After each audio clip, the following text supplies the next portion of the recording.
But what if you could do it all over again? I would jerk off and live by myself. That woman is the bane of my existence. The poster says the syntax of psychedelic time, fractals, endpoints, end times, 0 points, something like that.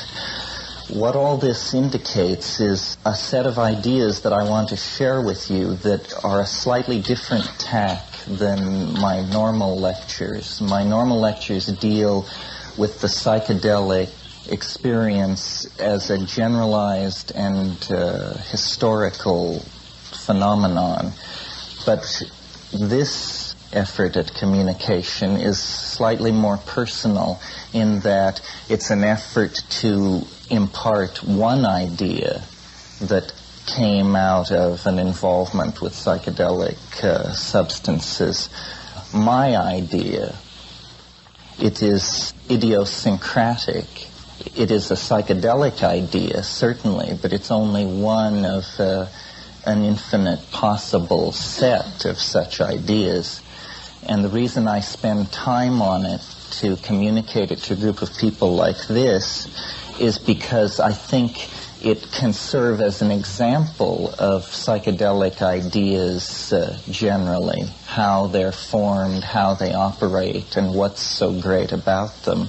And perhaps with an element of ego, I think that this idea intrinsically has an elegance that makes it worth pursuing. But before I talk about that, I want to talk about fractals for a moment as they're understood in orthodox mathematics, because the idea of fractals will serve as a basis for much of what I'm going to talk about. Fractals are technically defined as curves with a dimension greater than 1 and less than 2, or surfaces with a dimension greater than 2 and less than 3, none of which need concern us. What's important to know about fractals is that they have the peculiar property of presenting the same appearance at all scales. An example of a fractal in nature or a fractal-like phenomenon would be a mountain range, which when you get up to it and examine small pieces of rock that are sloughing off the face of the cliff and hold one up against the light, you discover that the edge of the small fragment of rock and the edge of the mountain range are in fact the same thing.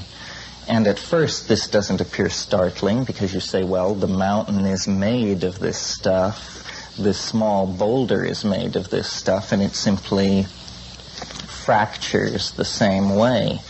But actually, a number of issues are being touched on in this phenomenon. First of all, when you begin analyzing nature, you discover that many forms of phenomena are fractal. Coastlines, islands, the way processes condense, the way solids condense out of liquids in cheese making, for example, or something like that. There are many kinds of processes where a single process is reflected and refracted at many levels of magnitude, so that the whole and its parts and many levels within the whole composed of its parts all have the same structure. Some fractals have been known for quite some time, since the late 19th century, but they were considered pathological curves because they had the property of infinite lengths in very short distances, because they adumbrate themselves so intricately that their length can be said to be infinite. In the same way, you can understand that very readily if you ask yourself, how long is the coast of California? Well, it depends on what we mean by this. Because the smaller the unit of measurement that you use, the more detail that will arise. And at some level, the unit of measurement is so small that it's smaller than the molecular interstices of that which composes California. And at that point, the length of the coastline becomes infinite. Okay, so you get the drift of what fractals are and how they've been treated by mathematicians, particularly one mathematician. You can't discuss fractals without giving all the credit there is to Bernard Mandelbrot, because if you don't give him all the credit there is, he'll ask you why not. So he has invented this branch of mathematics, he has perfected it, and he's given us marvelous books where you can see these curves. And I thought about making this a slideshow because the fractals are tremendously beautiful objects aesthetically.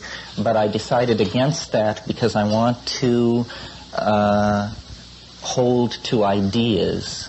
This is a think-along lecture, by the way, and you're free to think along at any point that you feel so moved to do so. Okay, so that's what fractals are for orthodox mathematics. The psychedelic part, and what I did with this, was I began to think about time. I've always had this idea that our physics has failed us because it is not true to experience. And every advance in physics has been gained at the expense of moving the terms of physics further and further away from anything that could be called concrete experience, so that what we finally have is an integrated set of complicated equations that we are told correctly map at the microphysical or the cosmological level the objects of nature that we're interested in, but it does not come tangential to our experience. I'm sure you've heard me say this before. So I meditated on time with the idea of fractals in the background, and I noticed certain things which are obvious, except they have implication when the idea of fractals is linked to them. And they're trivial things, really. They're things like every day is rather like every other day, and every week is rather like every other week, and every year, and to some degree every century, and to some degree every millennium. But I noticed that as you raise the ante in these temporal scales, change did become apparent. But at the daily level, every day is very much like every other day. But every day also is obviously different. And it's in the differences that we have the feeling of advance into a future and a feeling of completion. So I took all these ideas, and in the Amazon, when we were investigating the beta-carboline drugs, which are used in combination with DMT, I, under the influence of these drugs, fell into a long, extended meditation about all these themes. In fact, it actually went on for years. In fact, it's still going on in some sense. It was a true boost. And I looked at the I Ching, which I was familiar with, but had never particularly been obsessed with. And I noticed something very interesting about it, which is the King Wen sequence, which is the oldest sequence of the hexagrams, a sequence which precedes any written commentary. When mapped for its first order of difference, and its first order of difference is nothing more than, as you pass from one hexagram to another, how many hexagrams change, how many lines change. So, for instance, as you go from hexagram 1 to 2, all lines change. So 6 is the value of that. 6 lines change. When you go from 2 to 3, there is another value. And I graphed the I Ching this way for its first order of difference. Now, in a random distribution, you would expect a fairly even distribution of breaks of orders 1, 2, 3, 4, 5, and 6. But I found immediately that there were no 5s whatsoever, no breaks of order 5, and that there had been an obvious effort to optimize breaks of value 2 and 4. So that in itself, I mean, obviously it's ordered some way, so this wouldn't be too startling to discover a property like that. And I should pause for a moment and point out, for people who have interest in the I Ching, that the I Ching is actually formed of 32 pairs. If you've ever looked at it, it's formed of pairs such that the second term in each pair is the inverse of the first term. Except there are 8 cases, naturally, where inverting a hexagram has no effect on it. The obvious case is where you invert the first one. It's all solid lines, so inverting it has no effect. In those 8 cases, the rule is all lines change. And you see following the first hexagram, which is all solid lines, is the second hexagram, which is all broken lines. So in studying the sequence of the I Ching, your problem is not really how are these 64 hexagrams arranged. The question is, how are these 32 pairs of hexagrams arranged? So I graphed the first order of difference, as I mentioned,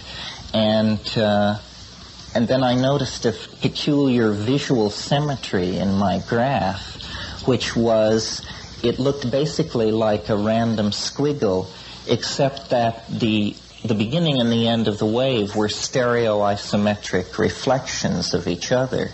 Now what that means is that if you were to rotate in the plane an image of this wave without lifting it off the paper, you could bring the two graphs together and they would dovetail together perfectly at the beginning and at the end, but nowhere in between.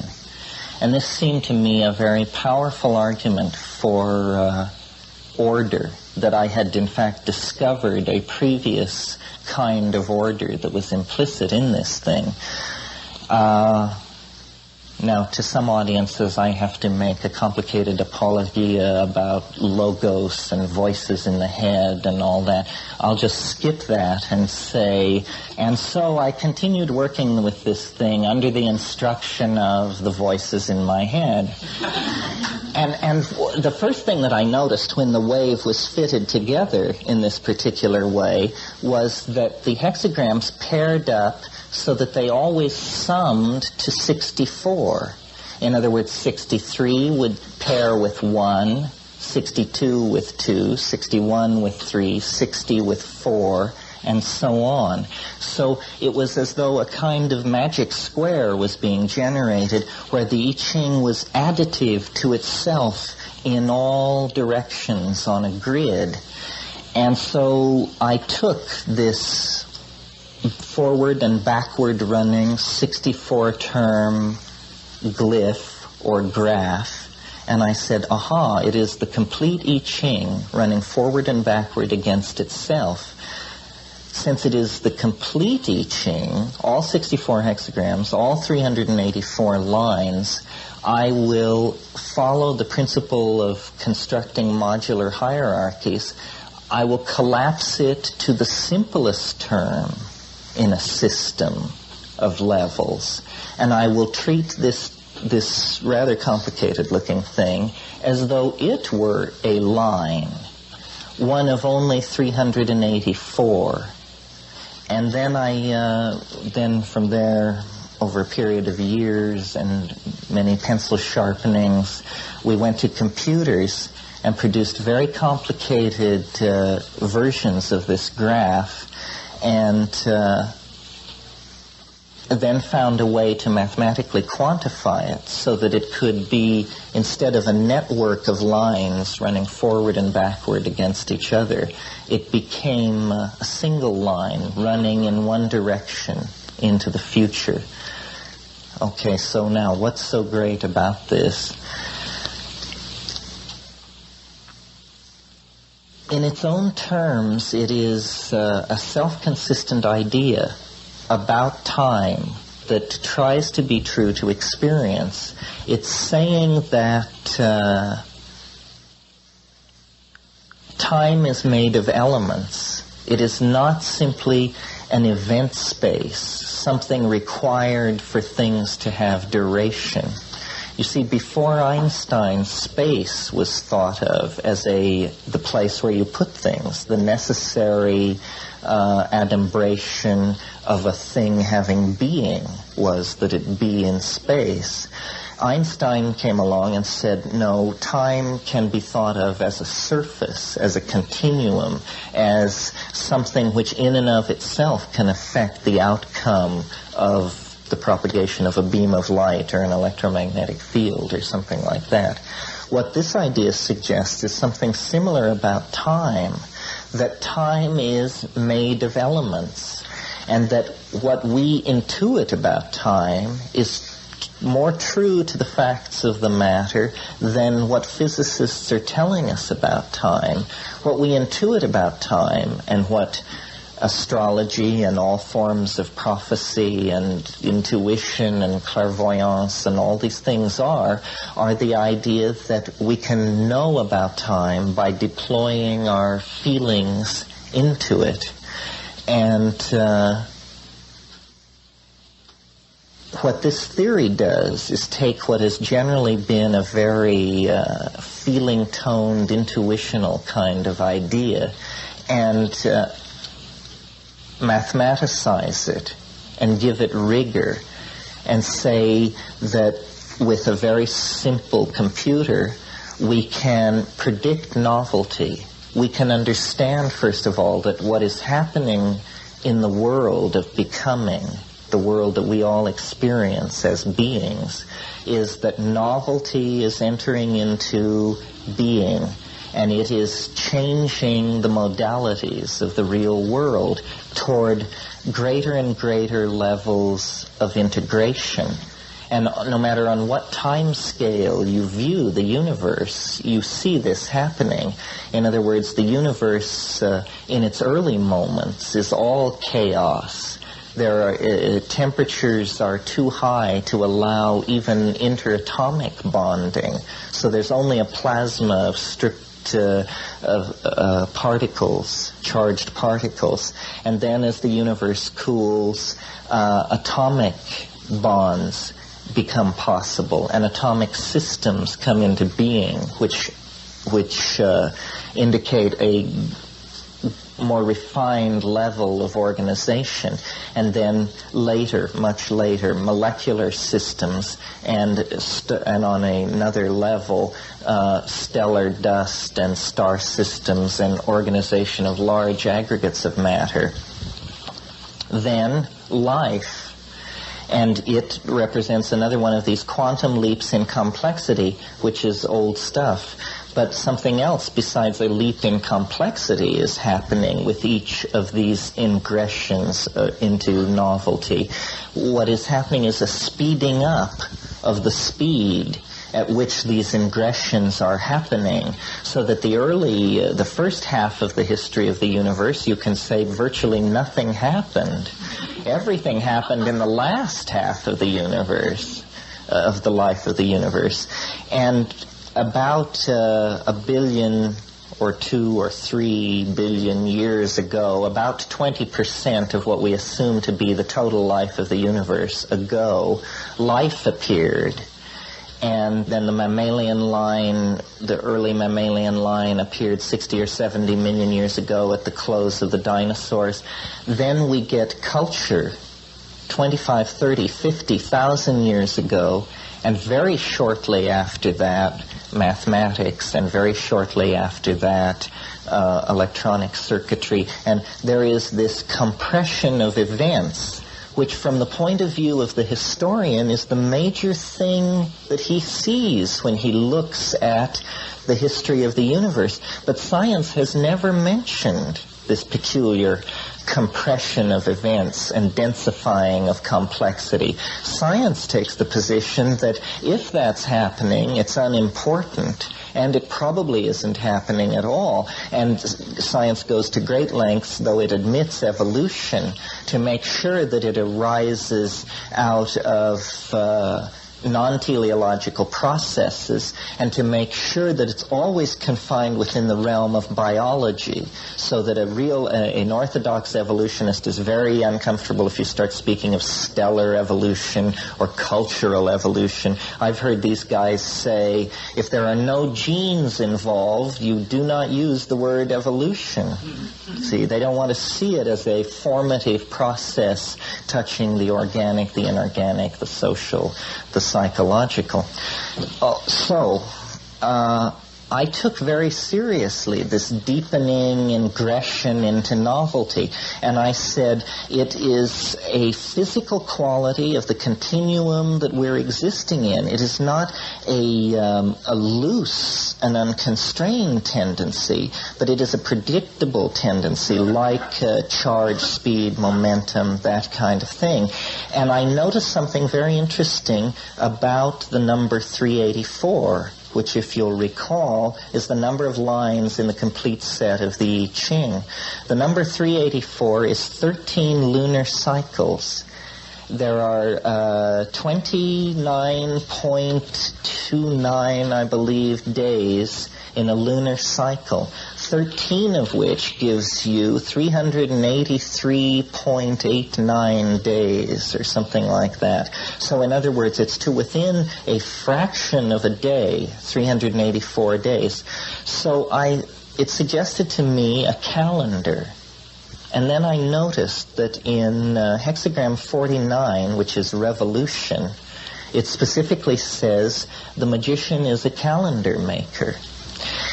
And then I used resonances of this 384-day solar year, resonances of 64. So, for instance, I would take the 384-day year and multiply it times 64. This gives you a period of time which is 67 years, 104.25 days. That is 6 minor sunspot cycles and 2 major sunspot cycles. Plus it also, in the invisible landscape, the other astronomical correlations are made clear.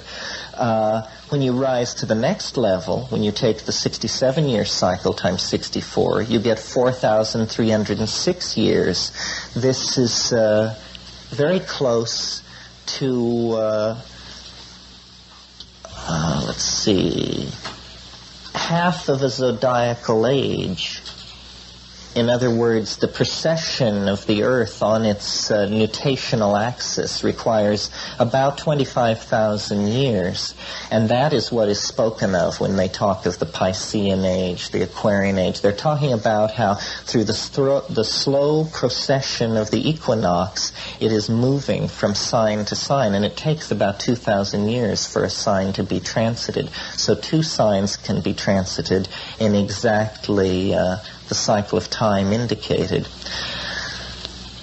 I've spent so much time laying this out because I've noticed in other lectures that I've given what has come through to people is the notion that I have a prediction about the end of the world, that I predict an end time. And then there's always lots of questions about what is your eschatology, what kind of an end of the world do you foresee? But what I really am interested in is not the end of the world, but everything which precedes it. And that's what this wave is looking at. And by comparing the wave with the computer to various historical periods, defining the quality that the wave is describing as novelty, which is this form of connectedness, we have been able to get very good fit between certain historical periods and and the wave. And naturally, since the wave is a mathematical fixed entity, once you have a good fit to one historical period, if it's a very good fit, the wave will fit then all of history, so that you can say you've been using Periclean Greece as your benchmark date with a certain idea about how the wave must look in that period. So then you find a configuration that fits. You say, okay, that perfectly fulfills my intuition about how the wave should look for Periclean Greece. However, I have an equally strong intuition about how it should look for the French Revolution. So now let's scroll forward and see how it looks against the French Revolution. And as the intuition of the fit builds, you define the number of applicable cases where the wave seems to be working.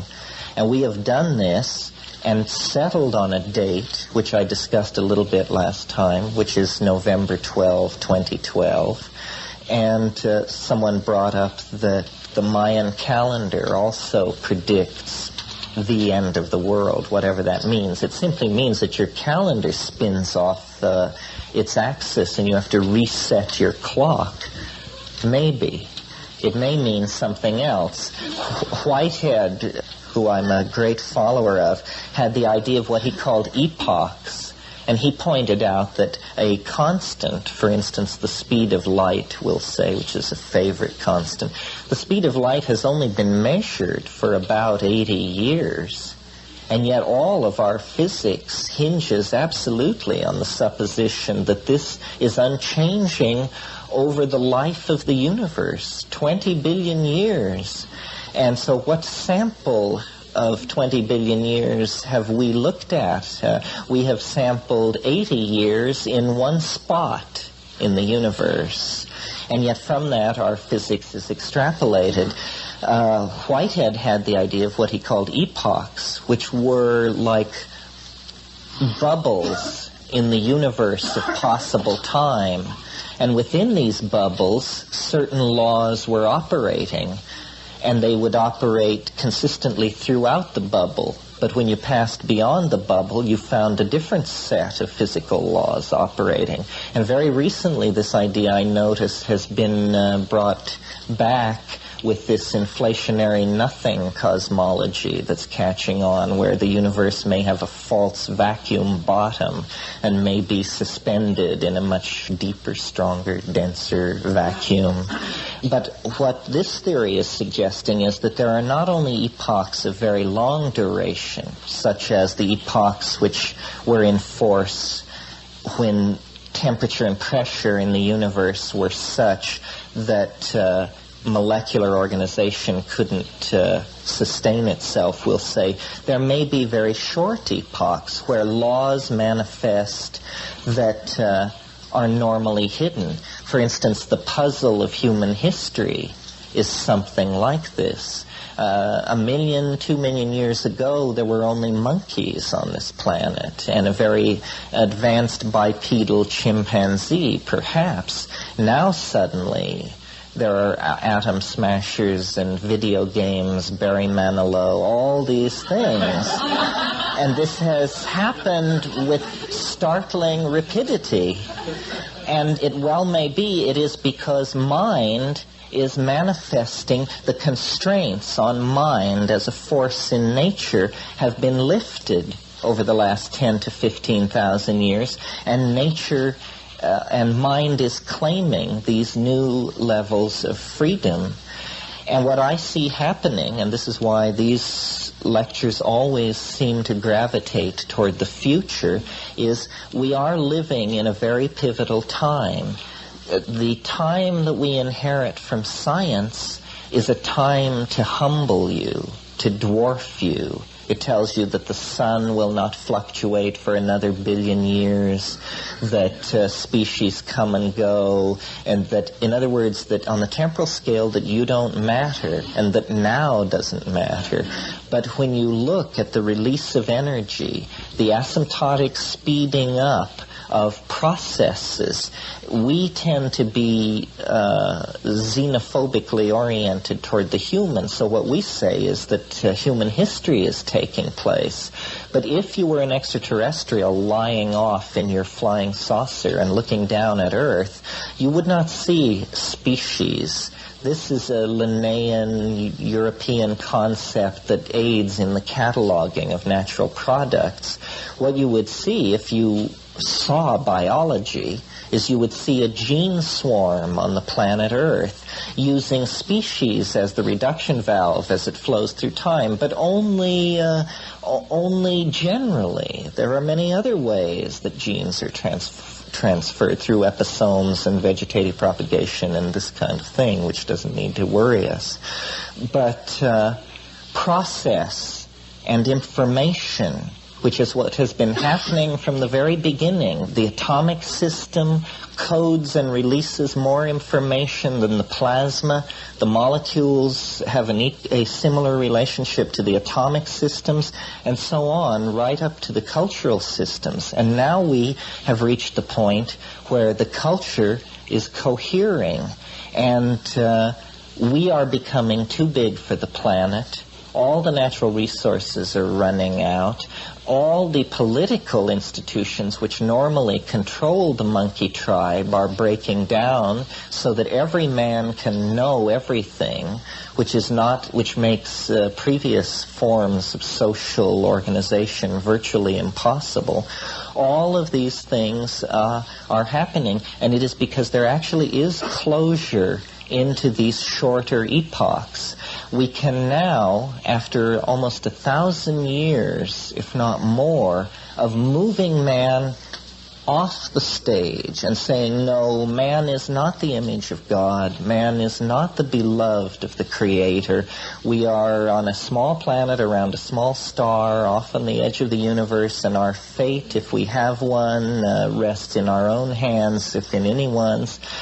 This may not be true in the sense that if we change our values and say that nature conserves complexity and strives for complexity, if that's true, then the human neocortex and human society are the most precious and advanced objects and organizational dynamics in the universe. Now, I want to talk briefly about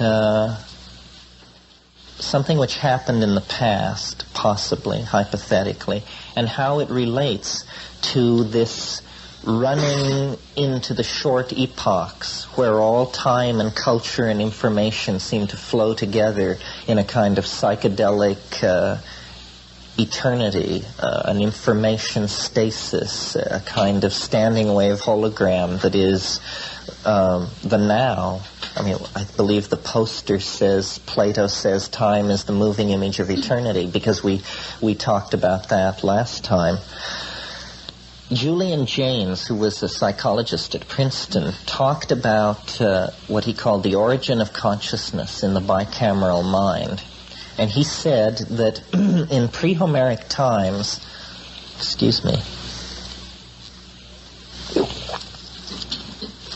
what we experience as ego consciousness was experienced differently by people in those early societies. What we experience as ourselves, something which we completely dominate and somehow enfold in our bodies, this is the cultural metaphor that the self is inside the body, they experienced as outside the body and exterior from the ego, and somehow independent of their own will, so that what we experience as the self and the ego, they experienced as a kind of disembodied God, or guiding voice, or inner spirit, or guardian angel. The important concept in all of this being that they experienced it as separate from themselves. And then Jaynes goes on to suggest that it was traders who were people who passed from one society to another for the purpose of exchanging goods, who were the first cynics, because they realized that everybody's gods in different places were saying different things. And they realized, therefore, that there was something funny about these gods, that they were, in fact, somehow rooted in human psychology rather than in theogony in some sense.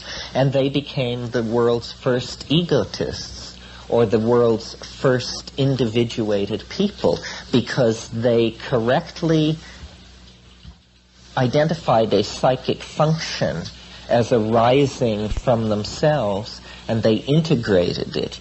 And then he goes on, I don't want to spend too much time with this, but then he goes on to say that it was the spread of trade, the rise of money, all these things which broke down these dialogues between cultural wholes and their gods, and that when it broke down, that was what shattered that world of city civilizations that is the true ancient world. In other words, the world of Babylon, Sumer, Chaldea, the states which precede the Hellenic world, were shattered by the breakdown of this dialogue between the people and the god, and kingship. He talks a lot about how the kings were associated with this voice in the head, so everyone thought the king was speaking to them when they were told to go pump water, herd the cows,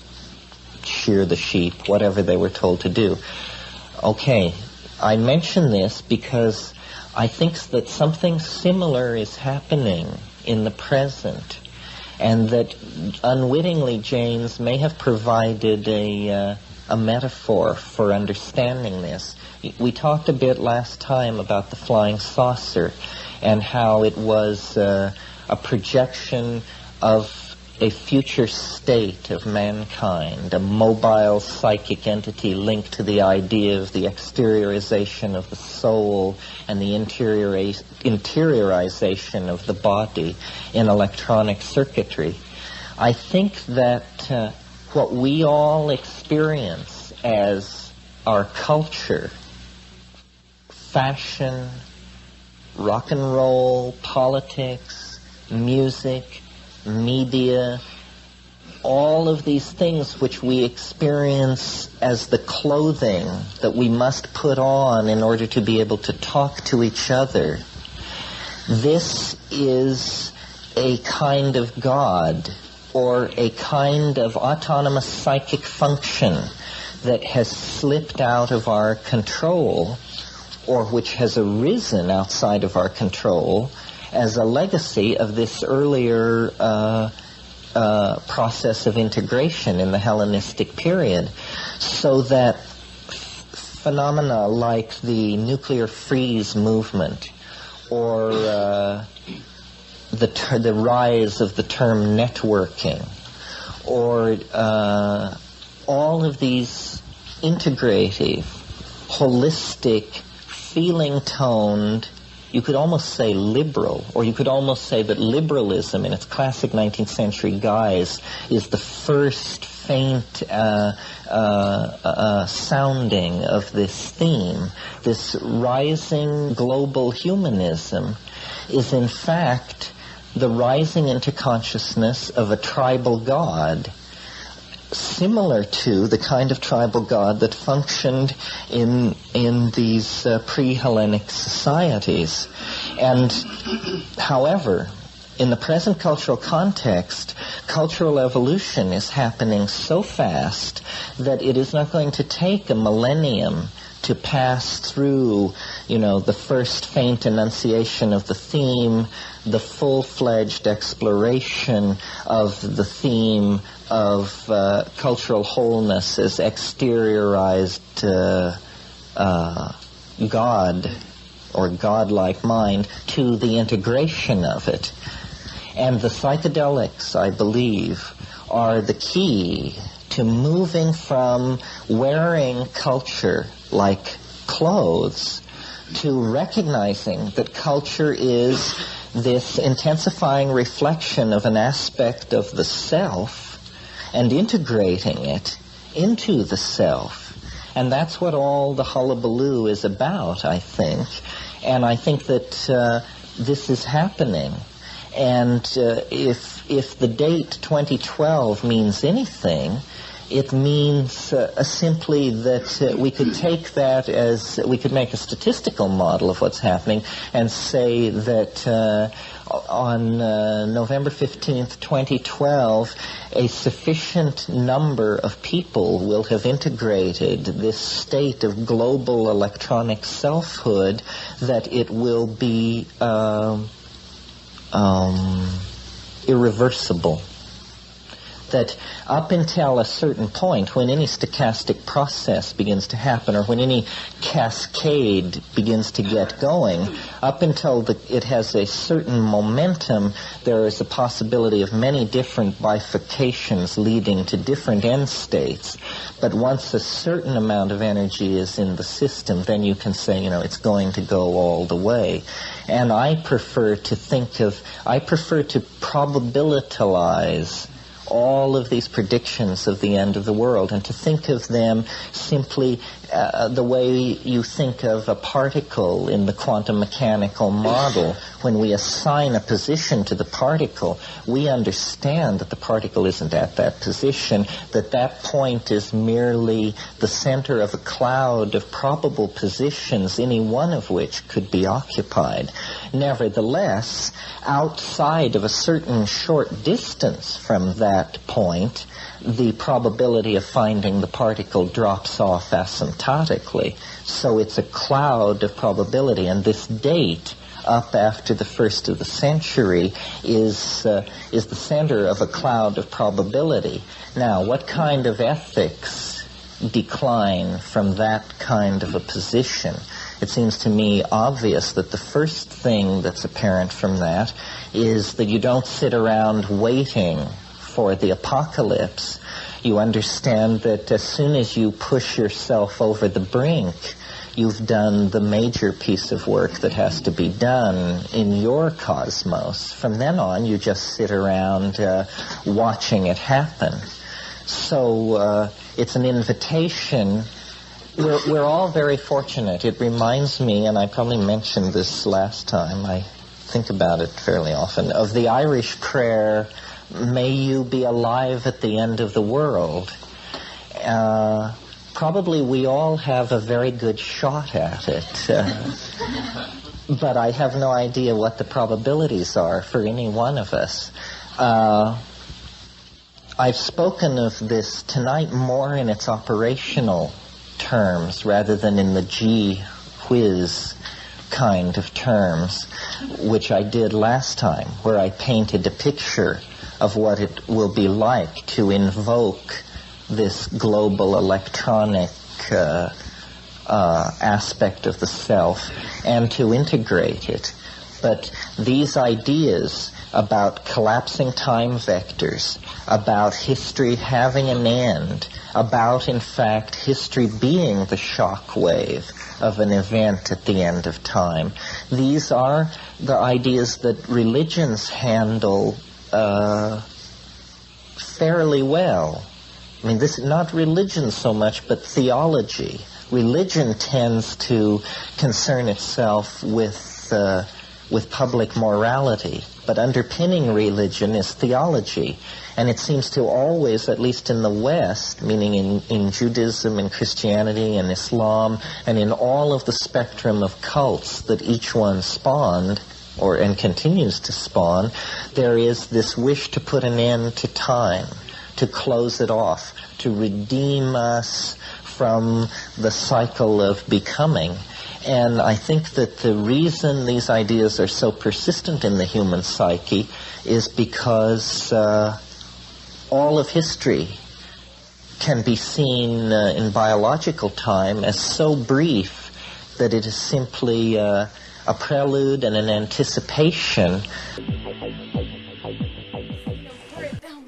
Like that. Harsh on my buzz, So, don't look.